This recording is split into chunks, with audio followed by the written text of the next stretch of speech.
የዘወትር አክብሮታዊ ሰላምታችን በያላችሁበት ይድረስ። ወደ ሸገር ታይምስ ቤተሰቦች እንደምናላችሁ። ሁለተኛ መረጃ ቅኝታችን ነው ተጀመረ። አበይት ጉዳዮችን አስቀድመን እናስተዋውቃችሁ። ጠቅላይ ሚኒስትር አብይ አህመድ በመካከለኛው ምስራቅ በተከሰከሰው ሰሞንኛ ጦርነት ሁለት ወሳኝና አንኳር ግባቶች እጅግ ከባድ ፈተና ገጥሟቸዋል ሲሉ ይፋ አድርገዋል። ጠቅላይ ሚኒስትሩ የኢትዮጵያ ሕዝብ በተለይም አርሶ አደሩ በጦርነቱ ምክንያት ፈተና የገጠሟቸውን የነዳጅና ማዳበሪያ ግብዓቶችን በተመለከተ የዘንድሮን የበልግ ዝናብ በሚገባ እንዲጠቀሙበት ማሳሰቢያ ሰጥተዋል። ጠቅላይ ሚኒስትሩ በተባበሩት አረብ ኤሚሬትስ እጅግ የሚታወቀውን የፓልም ወይንም የቴምር ጫካ በኢትዮጵያ ለመድገም በአፋር ክልል ያስጀመሩትን አዲሱን ሎጅ በተመለከተ የተሰሙ አዳዲስ ጉዳዮች ምንድን ናቸው? ጠቅላይ ሚኒስትሩ ኒያሌ ፓልም ሎጅ በሚል በአፋር ክልል የተገነባውን ሎጅ ሲያስመርቁ ያስተላለፉትን መልእክት አንኳር ጉዳዮች በቅኝታችን እንመለከታለን። እንደተለመደው የሰማችሁን አብራችሁን ቆዩ። የቻናላችን የዘወትር አክብሮታዊ ግብዣ ነው። ወደ ቀዳሚ ጉዳያችን እናምራ።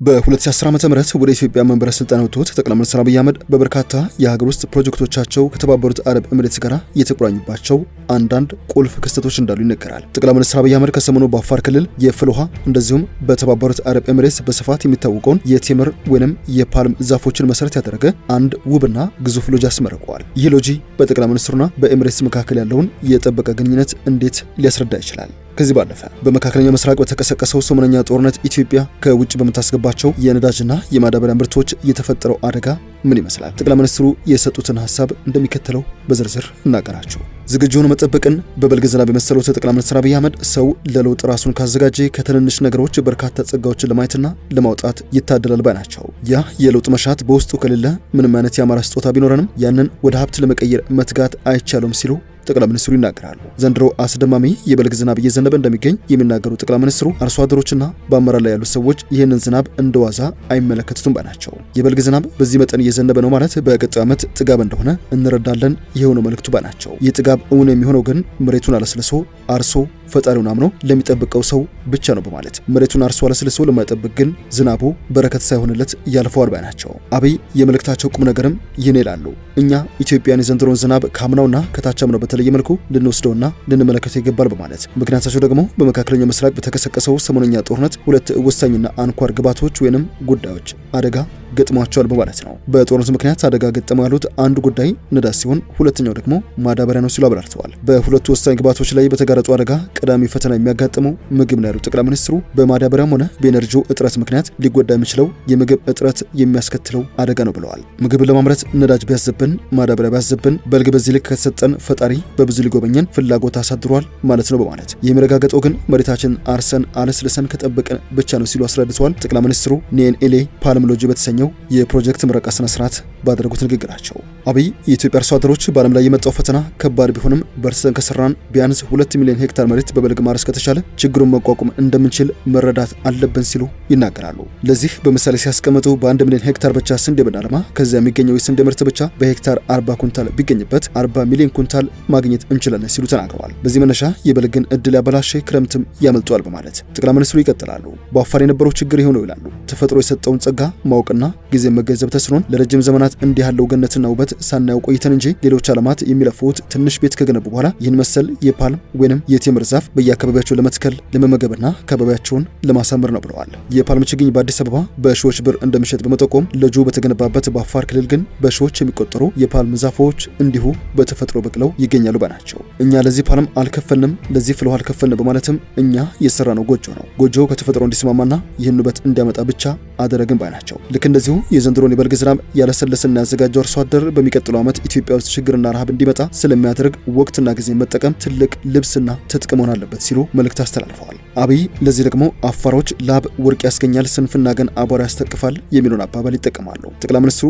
ደግመው ደጋግመው ዘንድሮ በልግን በበቂ ሁኔታ ኢትዮጵያ ውስጥ ማሳረስ በመካከለኛ ምስራቅ የተፈጠረው ችግር ለኛ ብቻ ሳይሆን ለተቸገሩ ለመድረስም ጭምር ትልቅ እድል ይሰጣል፣ አንዘናጋ ሲሉ መልእክት አስተላልፈዋል። ጠቅላይ ሚኒስትሩ አፋርና ኢትዮጵያ ይህን መሰል ጸጋ ያላቸው እስካሁን መልማት ለምን አልቻሉም የሚል ጥያቄ ቢነሳ አግባብ ነው ይላሉ። ይህ ሁሉ ትሩፋት የተፈጥሮ ጸጋ ያለን ምን ነካን የሚለው ጥያቄ ወሳኝ ነው በማለት ለዚህ ጥያቄ የሰጡት መልስ ፈረንጆቹ ባድ አፕል ኢፌክት የሚሉትን ንድፈ ሐሳብ ወይንም ቲዮሪ በማንሳት ነው። አንድ የአፕል ፍሬ በጆንያ ውስጥ ያለውን ሙሉ አፕል እንደሚያበላሽ በመጠቆም ይህ አፋር አፋርን ጨምሮ በሁሉም የኢትዮጵያ ክልሎች የሚታይ ችግር ነው ብለዋል። ብዙ መልካምና አሳቢ ሰዎች ቢኖሩም የተበላሸና ጨለምተኛ የሆኑ ሰዎች በውስጣችን ስለሚቀላቀሉ አብዛኛው መልካም ነገር የተበላሸ ችግርን በመናገርና በመተንተን ዘመን መሻገር የሚችል ሰው አለበት ባይ ናቸው። ለውጥ የሚመጣው ችግርን ረግጦ መከራን ረግጦ አሻግሮ በማየትና በመትጋት ነው የሚያሉት ጠቅላይ ሚኒስትሩ እንደዚህ አይነት ጨለምተኛ ስብስብ ባለበት አካባቢ ሁሉ ያማረ ውጤት አይመጣም፣ ከመጣም ይዘገያል ብለዋል።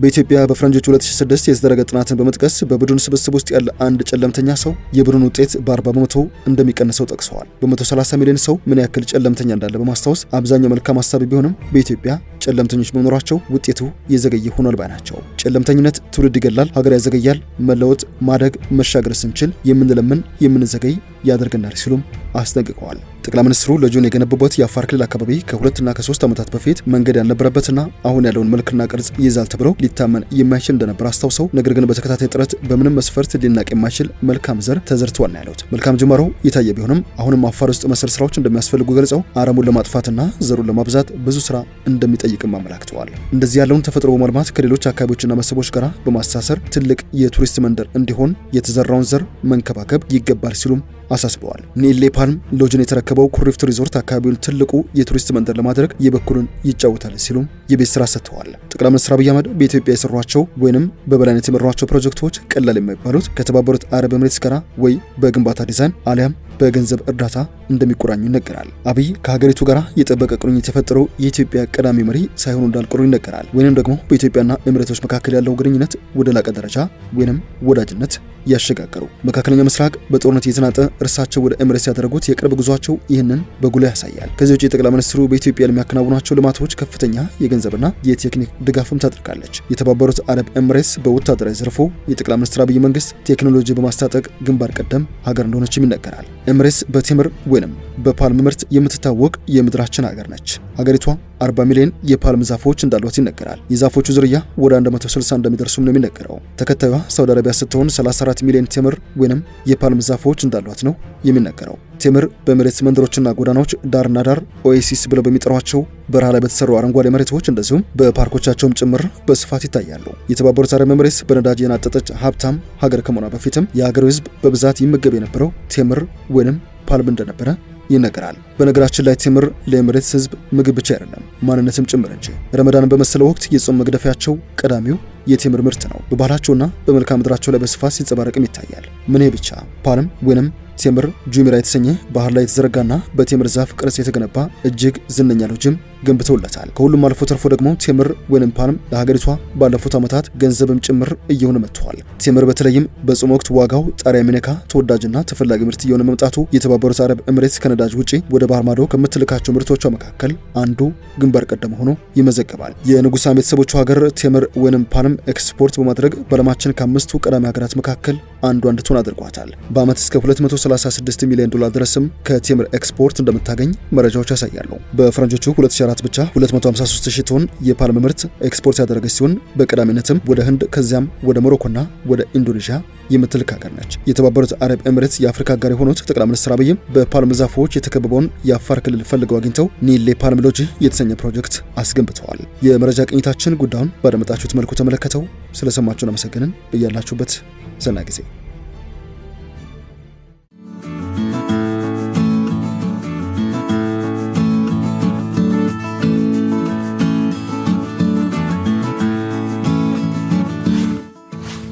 ሸገር ታይምስ ሚዲያን ሰብስክራይብ በማድረግና ደወሉን በመጫን ይከተሉን።